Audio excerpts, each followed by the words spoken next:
Hello students, आज हमारा 5th lecture है कैश फ्लो स्टेटमेंट का, जिसमें हम सारी एक्टिविटीज जो हमने अलग अलग लेक्चर्स में की थी, लाइक फर्स्ट लेक्चर में हमने ऑपरेटिंग एक्टिविटीज कैसे कैलकुलेट करते हैं, सेकंड लेक्चर में हमने इन्वेस्टिंग एक्टिविटीज कैसे कैलकुलेट करते हैं, और थर्ड लेक्चर में हमने क्या किया था, financing activities, and fourth lecture में एडिशनल एडजस्टमेंट कैसे कैलकुलेट करते हैं, किस तरह से अकाउंट्स बनाते हैं। ये सब अलग अलग लेक्चर्स में किया था। आज हम एक ही लेक्चर में ये सारी एक्टिविटीज करेंगे विद द एडजस्टमेंट्स।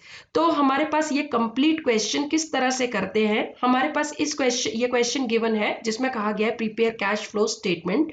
तो देखिए हमारे पास किस तरह से गिवन है। हमारे पास क्वेश्चन में यहाँ पे एक बैलेंस शीट का परफॉर्मा गिवन है और एक एडिशनल एडजस्टमेंट्स गिवन है, और यहाँ पे नोट्स टू अकाउंट्स भी गिवन है क्वेश्चन में नीचे जाके, ये वाला। अब देखिए हमारे पास कौन कौन से हमें अकाउंट बनाने पड़ेंगे। इन्वेस्टमेंट एडिशनल एडजस्टमेंट में गिवन है, और हमारे पास इन्वेस्टमेंट जो है नॉन करंट इन्वेस्टमेंट यहाँ पे भी गिवन है। तो हमें सबसे पहले एक इन्वेस्टमेंट अकाउंट बनाना पड़ेगा। दूसरा प्रोविजन फॉर टैक्स हमें एडजस्टमेंट में भी गिवन है, और प्रोविजन फॉर टैक्स हमें बैलेंस शीट में भी गिवन है, तो हमें इसका भी अकाउंट बनाना पड़ेगा। फिक्स्ड एसेट्स का अकाउंट यहाँ पे गिवन है, और फिक्स्ड एसेट्स का एक एडजस्टमेंट में भी कुछ गिवन है सेल परचेज से रिलेटेड, तो हमें इसका भी अकाउंट बनाना पड़ेगा। इंटरिम डिविडेंड, क्योंकि हमने प्रीवियस लेक्चर में किया था कि ये हमेशा हमारे पास एडिशनल एडजस्टमेंट में ही गिवन रहता है, और इसको ऑपरेटिंग एक्टिविटीज में तो ऐड करते हैं और फाइनेंसिंग एक्टिविटीज में हम क्या करते हैं, माइनस करते हैं। तो सबसे पहले हम कुछ एक अकाउंट बना लेते हैं, like investment account, provision for tax account and machinery account. तो देखिए सबसे पहले हम बनाते हैं provision for tax account. Provision for tax account. अब प्रोविजन क्योंकि लाइबिलिटीज होती है, तो इनके ब्राउडाउन जो होते हैं हमारे क्रेडिट बैलेंस होता है, इसलिए ब्राउडाउन हमारा क्रेडिट साइड पे आएगा, और कैरी डाउन कहाँ पे आएगा, यहाँ पे आएगा। तो देखिए हमारे पास ब्राउडाउन गिवन है प्रोविजन फॉर टैक्स का। यहाँ पे ये प्रीवियस ईयर का था 2,25,000, और करंट ईयर का है हमारे पास 30,000। तो ब्राउडाउन हो जाएगा हमारे पास 2,25,000, और यहाँ पे कैरी डाउन हमारे पास आ जाएगा 30,000।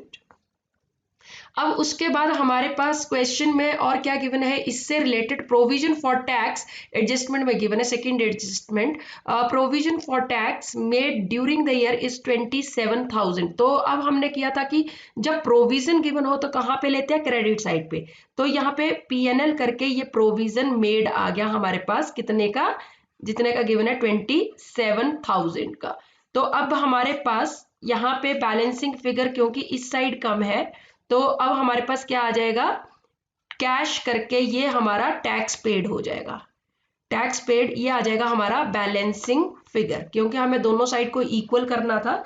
तो हमारे पास आ जाएगा ये 2,22,000, और हमारे पास टोटल जो बन जाएगा इसमें वो बन जाएगा 2,52,000। ये हमारा टोटल आ गया अकाउंट में। दूसरा अकाउंट हमारा बनेगा, एक मशीनरी अकाउंट भी बनेगा। तो एक मशीनरी अकाउंट बना लेते हैं हम। मशीनरी क्योंकि एसेट्स है, तो एसेट्स के बैलेंस कहाँ पे आते हैं, ब्राउडाउन हमारा जो है यहाँ पे आएगा ओपनिंग बैलेंस। अब देखिए हमारे पास कितनी थी फिक्स्ड एसेट्स, यहाँ पे क्वेश्चन में गिवन है फिक्स्ड एसेट्स का ओपनिंग बैलेंस है हमारे पास 12 लाख, और कैरी डाउन है 9,60,000। तो हम यहाँ पे लिख देंगे 12 लाख ओपनिंग बैलेंस, और क्लोजिंग बैलेंस है हमारे पास 9,60,000। अब हमारे पास क्वेश्चन में इसमें क्या गिवन है, during the year a part of machine 30,000 was sold for 36,000। और 30,000 की मशीनरी थी, हमने उसको कितने में सेल किया, 36,000 में। तो यहाँ पे कैश करके ये आ गई हमारी सेल, कितने की, 36,000 की। 30,000 की चीज को अगर हम 36,000 में सेल करेंगे तो हमारा क्या आएगा, प्रॉफिट। तो इस प्रॉफिट को PNL करके लिख देंगे, profit on sale of machinery 6,000। अब देखिए हमारे पास अभी भी डेबिट साइड बड़ी है और क्रेडिट साइड छोटी है, तो हमारा जो बैलेंसिंग फिगर आ जाएगा वो आ जाएगा क्या, हमारे पास डेप्रिशिएशन। तो हम यहाँ पे डेप्रिशिएशन लिख देंगे, कितनी आ जाएगी हमारे पास, ये डेप्रिशिएशन का बैलेंस आ जाएगा 2,10,000। ये हमारे पास एक और अकाउंट बन गया मशीनरी का। हम एक और अकाउंट बनाएंगे इसमें, हमें एक और अकाउंट जो बनाना है वो बनाना है हमारे पास इन्वेस्टमेंट अकाउंट। तो अब हम इन्वेस्टमेंट अकाउंट भी बना लेते हैं यहाँ पे। अब देखिए इन्वेस्टमेंट अकाउंट के लिए भी हमारे पास ब्राउट डाउन और कैरी डाउन यहाँ पे आ जाएंगे। देखिए ब्राउट डाउन हमारे पास कितना है इन्वेस्टमेंट के लिए, नॉन करंट इन्वेस्टमेंट है तो ओपनिंग बैलेंस है 1,50,000 एंड क्लोजिंग बैलेंस है 1,80,000। तो हम ये लिख देंगे यहाँ पे 1,50,000 ओपनिंग बैलेंस यहाँ पे आ जाएगा हमारे पास, और क्लोजिंग बैलेंस जो है यहाँ पे आ जाएगा 1,80,000। अब हमारे पास यहाँ क्या कहा गया था उसके लिए एडजस्टमेंट में, इन्वेस्टमेंट कॉस्टिंग 24,000 सोल्ड फॉर 25,500 में हमने सेल किया है। तो अब इसके लिए हमें क्या करना पड़ेगा, यहाँ पे सेल बैंक करके लिख देंगे कितने में सेल हुआ हमारे पास इन्वेस्टमेंट 25,500 में, और हमारे पास 24,000 की चीज को अगर हम 25,500 में सेल करेंगे तो हमारे पास आएगा प्रॉफिट। प्रॉफिट कितने से 1,500 से प्रॉफिट आ गया हमारे पास। तो अब हमारे पास बाकी जो बैलेंसिंग फिगर आएगा वो परचेज आ जाएगी इन्वेस्टमेंट की बैंक करके बैलेंसिंग फिगर, और ये आ जाएगा 54,000 का बैलेंसिंग फिगर आएगा। ये आ गया हमारे पास, बैलेंसिंग फिगर लिख दिया मैंने ब्रैकेट में, और यहाँ पे टोटल हो जाएगा हमारे पास। अब हमारे पास प्रोविजन फॉर टैक्स अकाउंट भी बन गया, मशीनरी अकाउंट भी बन गया और इन्वेस्टमेंट अकाउंट भी बन गया। अब हम कैश फ्लो स्टेटमेंट बनाना शुरू करते हैं। तो कैश फ्लो स्टेटमेंट के लिए सबसे पहले हमें क्या करना पड़ेगा, यहाँ पे बना लेते हैं नेट प्रॉफिट लेंगे हम। हमारे पास नेट प्रॉफिट कितना गिवन है, यहाँ पे हमारे पास नेट प्रॉफिट देखिए कितने से हो रहा है 1,68,000 से 2,04,000 हो रहा है। तो इसका मतलब नेट प्रॉफिट आ गया 36,000। अब इसमें हम ऐड क्या क्या करते हैं, एक तो प्रोविजन फॉर टैक्स, हमने अकाउंट बनाया प्रोविजन फॉर टैक्स का, जहां पे हमारे पास ये प्रोविजन है 27,000 का। तो ये 27,000 हम ऐड कर देंगे, ये हमने 27,000 ऐड कर दिया। उसमें और क्या ऐड करेंगे, इंटरिम डिविडेंड, इंटरिम डिविडेंड भी ऐड कर देंगे। कितना है हमारे पास इंटरिम डिविडेंड 1,20,000। और एक और चीज है यहाँ पे जनरल रिजर्व, देखिए जनरल रिजर्व कितना हो रहा है 9 लाख से 9,30,000 हो रहा है, तो ये भी ऐड हो जाएगा ट्रांसफर टू जनरल रिजर्व करके 30,000। तो अब हमारे पास जो आ जाएगा इसको कहेंगे हम net profit before tax is 2,13,000। तो हम यहाँ पे नहीं शो करते इसको, टोटल यहाँ पे शो कर देते हैं 2,13,000। ये नेट प्रॉफिट हमारा आ गया बिफोर टैक्स। अब हम इसमें ऐड क्या करेंगे, नॉन कैश आइटम्स। अब नॉन कैश आइटम्स में हमारे पास क्या क्या है, एक तो हमारे पास है डेप्रिसिएशन, मशीनरी अकाउंट बनाया था हमने, मशीनरी अकाउंट से डेप्रिसिएशन ये बैलेंसिंग फिगर आया 2,10,000, तो ये नॉन कैश के अंडर आ जाएगा। डेप्रिसिएशन 2,10,000 एक आ गया हमारे पास। और दूसरी चीज हमारे पास और क्या आ जाएगी, यहां से डेप्रिसिएशन के अलावा हमारे पास आ जाएगा यहाँ पे प्रॉफिट ऑन सेल। इन्वेस्टमेंट के प्रॉफिट थे और मशीनरी का भी प्रॉफिट था।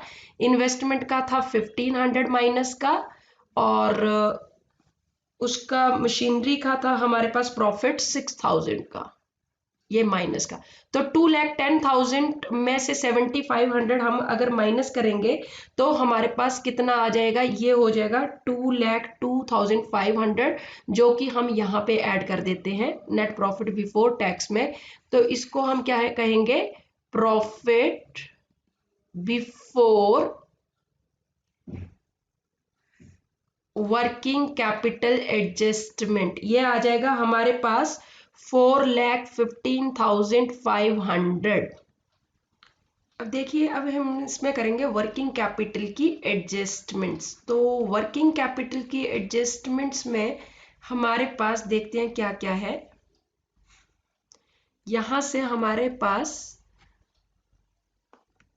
ये आ गया, एक तो ट्रेड पेबल, ये करंट लाइबिलिटीज है, और यहां से एक इन्वेंट्री आ जाएगी, करंट इन्वेस्टमेंट नहीं आएंगे क्योंकि ये कैश इक्विवेलेंट में जाएंगे, ट्रेड रिसीवेबल एक और आ जाएंगे। तो सबसे पहले हम क्या ले लेते हैं, ट्रेड पेबल। ट्रेड पेबल हो रहा है 5,04,000 से 4,02,000। ये देखिए 5,04,000 और यहाँ पे क्या हो रहा है 4,02,000। तो हमारे पास इसका मतलब ट्रेड पेबल क्या हो रहे हैं, इंक्रीज डिक्रीज हो रहे हैं। तो जब करंट लाइबिलिटीज डिक्रीज होती है तो हम क्या करते हैं, माइनस करते हैं। कितने से माइनस हो रहे हैं ट्रेड पेबल, 1,02,000 से। ये हमारे आगे ट्रेड पेबल्स 5,04,000 से 4,02,000 हो रहे हैं, मतलब कितने का डिफरेंस आ गया, 1,02,000 का। उसके बाद हमारे पास और क्या आ गया, यहाँ से करंट एसेट्स में हमने इन्वेंट्रीज की। इन्वेंट्रीज देखिए हमारे पास क्या हो रही है, इन्वेंट्रीज हमारे पास 7,20,000 से 6,30,000 हो रही हैं। और ये करंट एसेट्स, और करंट एसेट्स जब डिक्रीज होते हैं तो प्लस होते हैं। तो 7,20,000 से 6,30,000 मतलब 90,000 से हमारे पास क्या हो जाएंगे, ऐड हो जाएंगे। उसके बाद ट्रेड रिसीवेबल है। तो देखिए ट्रेड रिसीवेबल हमारे पास क्या हो रहे हैं, 6,30,000 से 13,50,000 हो रहे हैं, सॉरी 6,30,000 से 13,65,000 हो रहे हैं। तो ये कितने से इंक्रीज हो रहे हैं, 7,35,000 से। तो ये भी किस में आएंगे, माइनस में आएंगे। तो अब हमारे पास 1,02,000 हो गया माइनस का, 90,000 प्लस का, और 7,35,000 भी माइनस का। तो अगर हम इसको टोटल करेंगे तो माइनस का ही हमारे पास आ जाएगा 7,47,000। अब जब हम इसको प्लस कर देंगे इसमें, और 4,15,500 किसका है, प्लस का है, 7,47,000 माइनस का है।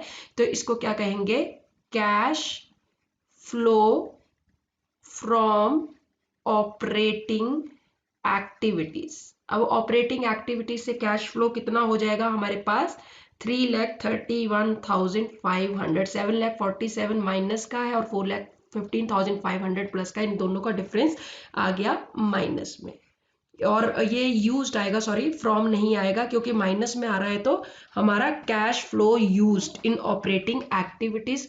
अब हम इसमें से क्या माइनस कर देते हैं, माइनस इसमें से एंड में जाके हमने किया था कि हम क्या करते हैं, माइनस लेस टैक्स पेड। अब देखिए हमारे पास टैक्स पेड, या हमने बैलेंसिंग फिगर निकाला था प्रोविजन फॉर टैक्स अकाउंट में, 2,22,000 ये पेड है। तो ये भी क्या करना था, हमने माइनस करना था।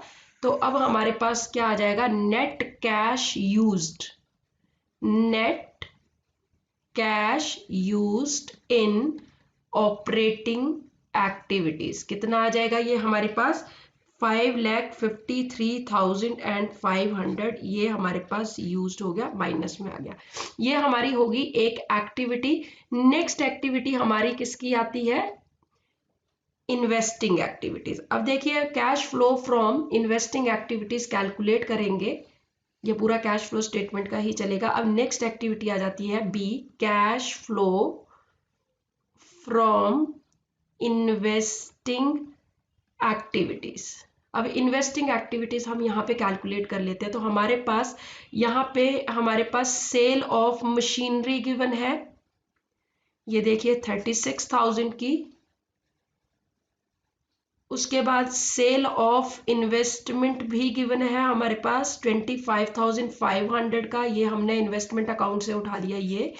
उसके बाद हमारे पास परचेज ऑफ इन्वेस्टमेंट हमारे पास क्या आ गई थी, माइनस में आ गई थी, कितने की, माइनस में आ जाएगी। ये बैलेंसिंग फिगर निकाला हुआ था हमने 54,000 का, ये माइनस में आ जाएगा। तो ये जब हमने फाइनल रिजल्ट किया प्लस माइनस करके, तो हमारे पास कितना आ जाएगा, ये इसका आ जाएगा 7,500। ये 7,500 जो है ये प्लस में आएगा, तो इसको लिखेंगे cash flow from investing activities. अब इसके बाद हमारे पास लास्ट एक्टिविटी आती है cash flow from financing activities. तो अब फाइनेंसिंग एक्टिविटीज कैलकुलेट कर लेते, cash flow from financing activities. अब फाइनेंसिंग एक्टिविटीज के लिए हमारे पास दो ही चीजें गिवन है। ये देखिए यहाँ से अगर बैलेंस शीट से देखें हम तो हमारे पास यहाँ से शेयर कैपिटल तो 13,50,000, यहाँ पे भी 13,50,000, यहाँ पे भी 13,50,000, तो वो आएगा ही नहीं। रिजर्व एंड सरप्लस हमारा हो चुका है। यहाँ से कौन से आएंगे? ये मॉर्टगेज लोन, और मॉर्टगेज लोन क्या हो रहा है 2019 से 2020 में 8,10,000 हो रहा है, तो ये प्लस में आ जाएगा यहाँ पे। तो ये क्या आ जाएगा? लोन जो हमारा इंक्रीज हुआ है वो 8,10,000 से, और यहाँ पे एक हमारे इंटरिम डिविडेंड था जो हमने कहा था एंड में लेस करेंगे फाइनेंसिंग एक्टिविटीज में, तो इंटरिम डिविडेंड हमारे पास कितना आ जाएगा? हमारे पास गिवन है क्वेश्चन में, इंटरिम डिविडेंड एडिशनल एडजस्टमेंट में गिवन था, ये देखिए 1,20,000 फोर्थ एडजस्टमेंट है, तो ये क्या हो जाएगा? माइनस हो जाएगा, 1,20,000 माइनस का आ जाएगा। तो हमारे पास नेट रिजल्ट क्या आ जाएगा? Cash flow from financing activities कितना आ जाएगा? Cash flow from financing activities हमारे पास आ जाएगा 6,90,000। अब हमारे पास तीनों एक्टिविटीज बन गई। अब हम लास्ट पार्ट करेंगे इसका, जिसमें कि